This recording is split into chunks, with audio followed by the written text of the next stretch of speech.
Good morning, Kuya! At good morning, mga kasangbahay! As the cold continues, we also continue to explore the wonders of nature. Kaya kung ready na kayo, samahan nyo kami sa pag-iikot dito sa Little Baguio of Negros Occidental, ang Don Salvador Benedicto! Ready na ba kayo? Let's go!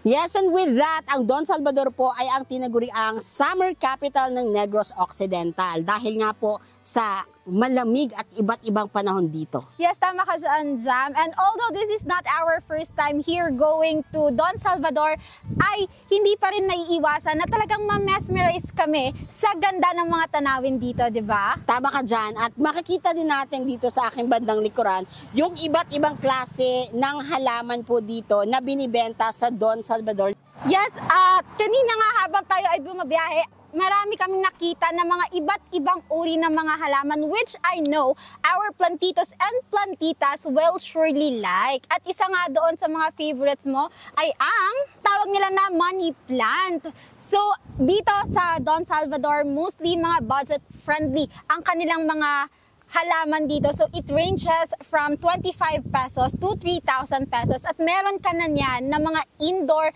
and outdoor plants. Di ba ang galing lang iisipin natin, Erica, no? Hindi lang mga pamprutas o yung pang vegetables yung andito sa Don Salvador, kundi mga halaman din ang binibenta at yun ay isang mga specialty ng Don Salvador Municipality. Yes, tama ka dyan.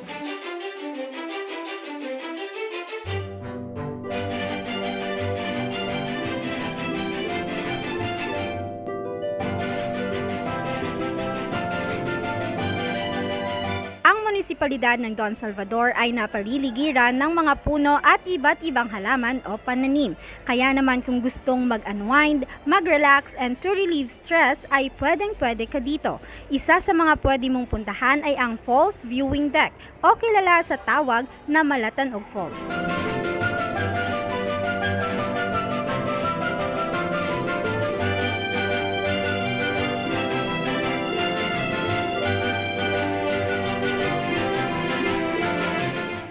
At syempre mga kasangbahay, hindi pwedeng hindi mapuntahan ang isa sa mga dinarayo dito sa Don Salvador. Ito ang Jomax Peak. Ano bang andito, Erica?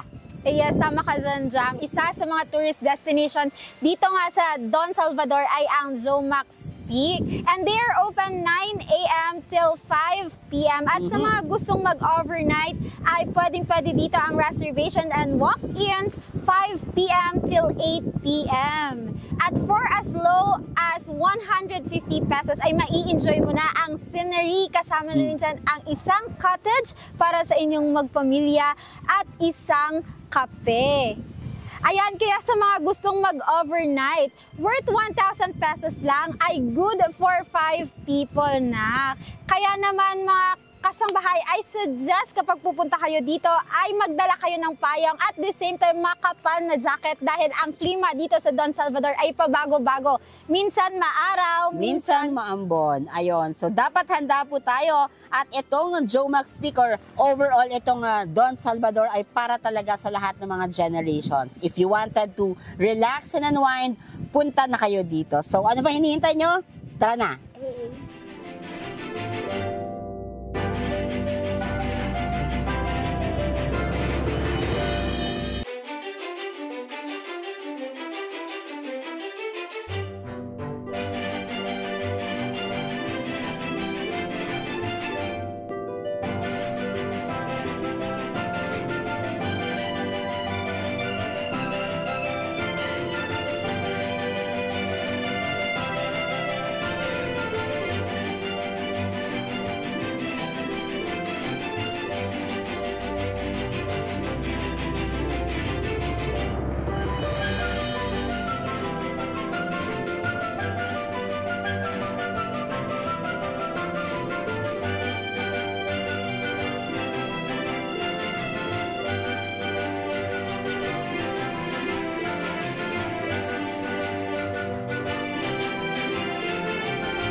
Alright mga kasambahay, I hope you enjoy our day trip ngayong araw na ito. So don't forget to put this on your next travel bucket list. Yes, at check na yan sa akin, Erica.